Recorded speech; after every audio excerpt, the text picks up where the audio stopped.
کے کاموں کے قریب بھی نہیں جانا. کیا مطلب ہے؟ ایک ہے نا بے حیائی کرنا، اللہ فرمایا بے حیائی کے کاموں کے قریب بھی نہیں جانا. بے حیائی کے کاموں کے جو دوائی ہیں، جو بے حیائی کے کاموں کی طرف لے جانے والے ہیں، ان کے قریب بھی نہیں جانا.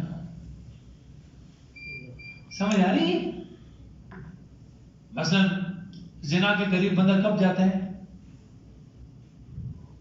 زنا کے قریب بندہ کب جاتا ہے؟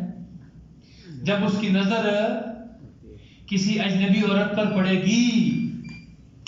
اجنبی عورت پر نظر پڑے گی، اس کا نقش اس کے دماغ میں آئے گا اور پھر وہ دل میں اترے گا اور اس کے بعد پھر اس کے حاصل کرنے کی جتن کرے گا. تو اللہ فرماتے ہیں کہ اس کے قریب بھی نہیں جانا. سب سے پہلے کیا ہے؟ اپنی نگاہ کو نیچے رکھو. یا ایھا الذین آمنوا قل للمؤمنین یغضوا من ابصارہم، میرے پیغمبر مومن مردوں سے کہہ دو کہ اپنی نگاہوں کو کیا کریں؟ تو جب نگاہ نہیں پڑے گی تو کام ختم. سمجھ آ رہی ہے؟ اسی لیے تو حدیث میں آتا ہے کہ جب کسی جگہ پر کسی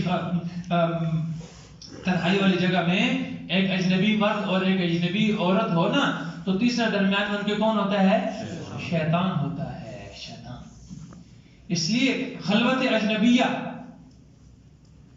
حدیث میں اپنا فقہ کا مسئلہ ہے کہ شادی ہونے کے بعد نکاح ہوا اور اس کے بعد میاں بیوی کمرے میں چلے گئے. ادھر ادھر دیکھیں، یہ بڑا مسئلہ بیان کر رہا ہوں آپ کو. میاں بیوی کمرے میں چلے گئے.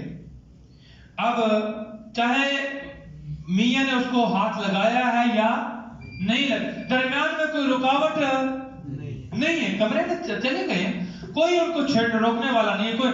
اب اگر ہاتھ نہ بھی لگائے تو اس خلوت صحیحہ کو وطی کے حکم میں لیا جاتا ہے. کس کا؟ ہم بستری کے حکم میں لیے جاتے ہیں. اب اگر اس کے بعد طلاق بھی ہو جائے نا، اس کو حق مار بھی پورا دینا پڑتا ہے اور اس عورت پر عدت بھی گزارنے کیا ہوتی ہے؟ ضروری ہوتی ہے. اس خلوت کو سمجھ آئی کہ نہیں آئی؟ مسئلہ میں آپ کو، اگر نکاح ہوا ہے اور میاں بیوی الگ کسی جگہ پر نہیں ہوئے، طلاق ہو گئی ہے، ایسی عورت پر عدت نہیں ہے. ایسی عورت پر ہم پڑھ چکے ہیں پیچھے، میں نے آپ کو سورۃ بقرہ کے اندر اس مسائل. ایسی عورت پر عدت نہیں ہے. کیوں عدت نہیں ہے؟ اس سے حلالہ ہو جاتا ہے. جی حلالہ ہو جائے گا. نہیں، حلالے کے لیے تو اور مسائل ہے نا، حلالے کے اور مسائل ہے. اس کے لیے تو وطی کا حقیقی ہونا شرط ہے نا. یہ مسائل وہ بیان کیے جا رہے ہیں جس میں حق مار اور عدت کے مسائل کو. جبکہ حلالے کے لیے تو شرط ہے کہ ان تذوقی من وسائلتہ ویذوق من وسائلتک. اللہ کے نبی نے لا حدیث موجود ہے کہ رفع حضرت عبد الرحمن بن زبیر اور رفع ان کی بیوی تھی.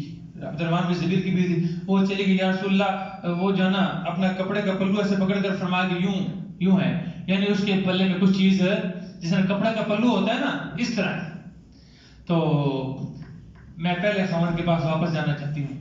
تو آپ نے فرمایا نہیں، یہاں تک کہ وہ آپ کا شہد چکھ لے اور آپ اس کا شہد چکھ لو، اس وقت کے بغیر آپ پہلے خاوند کے لیے حلال نہیں ہو سکتی. تو اس کے تو صحیح حدیث موجود ہے نا کہ ہم بستری برابر وہ شرط ہے. لیکن یہاں خلوت اجنبیہ کی میں نے حدیث وہ جو آئی نا کہ جہاں پر دو اجنبی مرد اور عورت اکٹھے ہو جائیں تو تیسرا درمیان میں کون ہوتا ہے؟ شیطان ہوتا ہے. شیطان ان کو رغلا کر پتہ نہیں کہاں لے جاتا ہے. تو اللہ قرآن کہتا ہے کہ لا تقربوا الفواحش، بے حیائی کے کاموں کے قریب بھی نہ جاؤ، ما ظہر منها وما بطن، زہری بھی ہوں، جو زہر ہے وہ بھی اور جو چھپے ہوئے ان کسی کے قریب نہیں جائے. آگے کیا فرمایا؟ ولا تقتلوا النفس التي حرم الله الا بالحق، اور اللہ کی حرام کردہ جانوں میں سے کسی جان کو قتل مگر حق کے ساتھ. وہ 3 صورتیں پڑھ چکے ہیں ہم. مرتد ہو جائے مسلمان، شادی شدہ آدمی بدکاری کر لے، یا تیسری صورت کیا ہے؟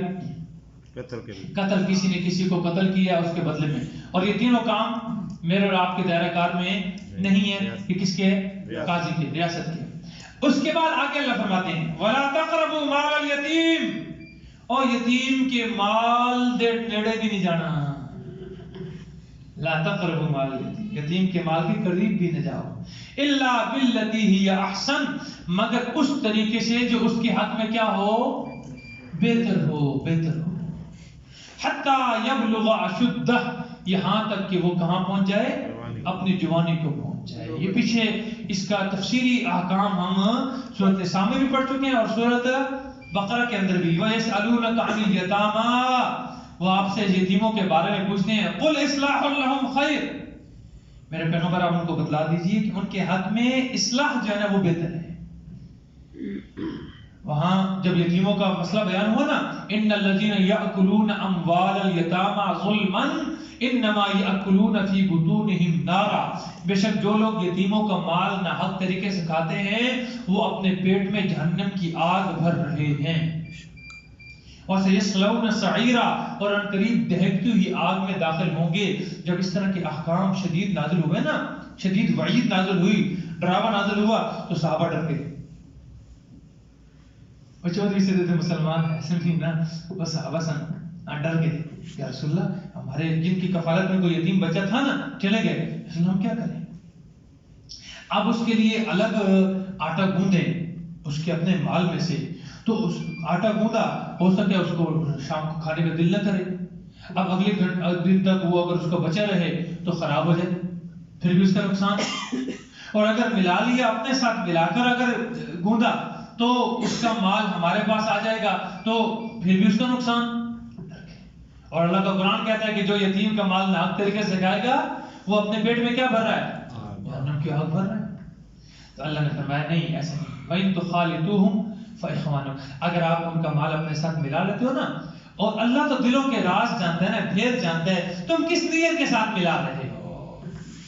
اگر اسلام مقصود ہے کہ یتیم کا نقصان نہ ہو، اللہ اس کو بھی جانتا ہے. اور اگر یہ نیت مقصود تمہاری ہے کہ اس کا مال جلدی تم کھا جو کہیں وہ جوان نہ ہو جائے، جوان ہو کر تم سے اپنا مال واپس لے لے گا، تو اس نیت سے اگر کھا رہے ہو تو اللہ اس کو بھی جانتا ہے. یتیم کے مال کے قریب نہیں جانا، ناجائز طریقے سے اس کا مال نہیں ہڑپ کرنا. الا باللتی ہی احسن، مگر جو آسان طریقے سے ہے نا اس کا مال اس کا. ہاں وہاں ہم پڑھ چکے ہیں، اللہ نے خود اجازت دیا اگر کوئی غریب آدمی ہے جو یتیم کی کفالت کر رہا ہے تو وہ اس کے پاس اور چارہ کار نہیں ہے تو اپنی خدمت کا حق جو ہے نا اس کے مال میں سے لے سکتا ہے، جتنا وہ اس کے امیر آدمی نہیں لے سکتا. جس کے پاس خود اپنا مال ہے نا وہ اس کے مال میں سے نہیں کھا سکتا. لیکن اگر اس کی روٹی پکانی ہے، اس کا سالن پکانا ہے تو ملا کر آپ پکا سکتے ہیں. کچھ ادھر سے لے لیے تھوڑا سا، باقی اپنا، تو اس میں کوئی حرج نہیں ہے. حتی یبلغ اشدہ، یہاں تک کہ وہ اپنی جوانی کو پہنچ جائے. وَأَوْفُوا الْكَيْلَ، پورا پورا کرو ماپ، والمیزان، اور ترازو بھی، وزن بھی پورا کرو، ماپ بھی پورا پورا کرو. کمی نہیں کرنی، نہیں تو اگر کمی زیادتی کرو گے تو وَيْلٌ لِّلْمُطَفِّفِينَ، ناپ تول میں کمی کرنے والوں کے لیے کیا ہے، ہلاکت ہے. قوم شعیب پر جو تباہی آئی ہے نا اس کی بنیادی وجہ ہی یہی تھی. ایک تو شرک تھی، ایک اور ویسے معاشرتی خرابی اور معاشرتی بیماری ان کے اندر کون سی تھی، ناپ تول میں کمی کرتے تھے. اور وہ شعیب علیہ السلام کو کہتے ہیں یہ تو کیا کہہ رہے ہیں، آپ کا کیا خیال ہے کہ ہم اپنے مال میں اپنا اختیار چھوڑ دیں؟ کیا آپ کی نماز نے آپ کو یہ حکم دیا کہ اصلاتک تأمرک ان نترک ما کان یعبد آباؤنا او ان نفعل فی اموالنا ما نشاء؟ تیری نماز، تو بڑا نمازی سے، تیری نماز نے یہ آخیا بھی تو سانو اساں اپنے پیو دادا دے معبوداں دی عبادت چھوڑ دیں یا اپنے مال میں اپنی مرضی چھوڑ دیں؟ نہیں، ہم تو جس طرح چاہے. تو قرآن کہتے ہیں اذا اکتالوا علی الناس یستوفون، جب لوگوں سے لیتے تھے نا تو کیسے کر لیتے تھے جی، پورا پورا. وَإِذَا قَالُوهُمْ أَوْ وَزَنُوهُمْ يُخْسِرُونَ، جب انہیں ماپ کر دیتے یا وزن کر کے دیتے تو کم کرتے تھے. تو اللہ کا قرآن کہتا ہے وَأَوْفُوا الْكَيْلَ وَالْمِيزَانَ بِالْقِسْطِ، انصاف کے ساتھ ماپ اور تول پورا پورا کرو. لا نکلف نفسا الا وسعها، اور ساتھ اللہ فرماتے ہیں کہ ہم کسی جی کو بھی اس کی طاقت سے زیادہ بوجھ نہیں ڈالتے، تکلیف نہیں دیتے.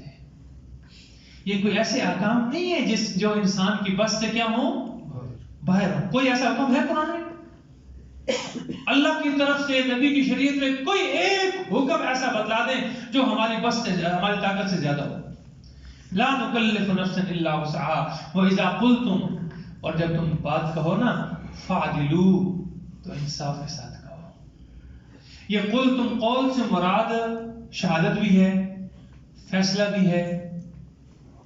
سمجھ آ رہی؟ شہادت گواہی دینی ہے، تب بھی کیسی دینی ہے؟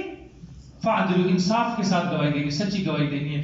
ولو کان ذا قربا، اگرچہ تمہاری گواہی کے زد میں قریبی رشتہ دار ہی کیوں نہ آ جائے. فیصلہ کرنا ہے تب بھی انصاف والا فیصلہ کرنا ہے، اگرچہ قریبی رشتہ دار کے خلاف کیوں نہ ہو جائے. ہیں جی عظیم صفدر صاحب، کیا اللہ فرما رہے ہیں کہ انصاف کرنا ہے، فیصلہ کرنا ہے دو آدمیوں کے درمیان، تب بھی فیصلہ کیسا کرنا ہے بھائی؟ انصاف کے ساتھ فیصلہ کرنا ہے، اگرچہ اپنے رشتہ دار کے خلاف ہی کیوں نہ چلا جائے. چاہے وزیر اعظم کے خلاف کیوں نہ چلا جائے، امیر المومنین کے خلاف فیصلہ ہوا کہ نہیں ہوا؟ شریعت اسلامیہ میں موجود ہے کہ نہیں اس کے لیے؟ اب حضرت علی المرتضیٰ اور ایک یہودی کا زرہ کے معاملے میں کیا ہو گیا؟ جھگڑا بن گیا. تو علی المرتضیٰ قاضی ہیں، اپنا امیر المومنین ہیں، وقت کے امیر ہیں، بادشاہ ہیں، خلیفہ ہیں، خلیفۃ المسلمین ہیں.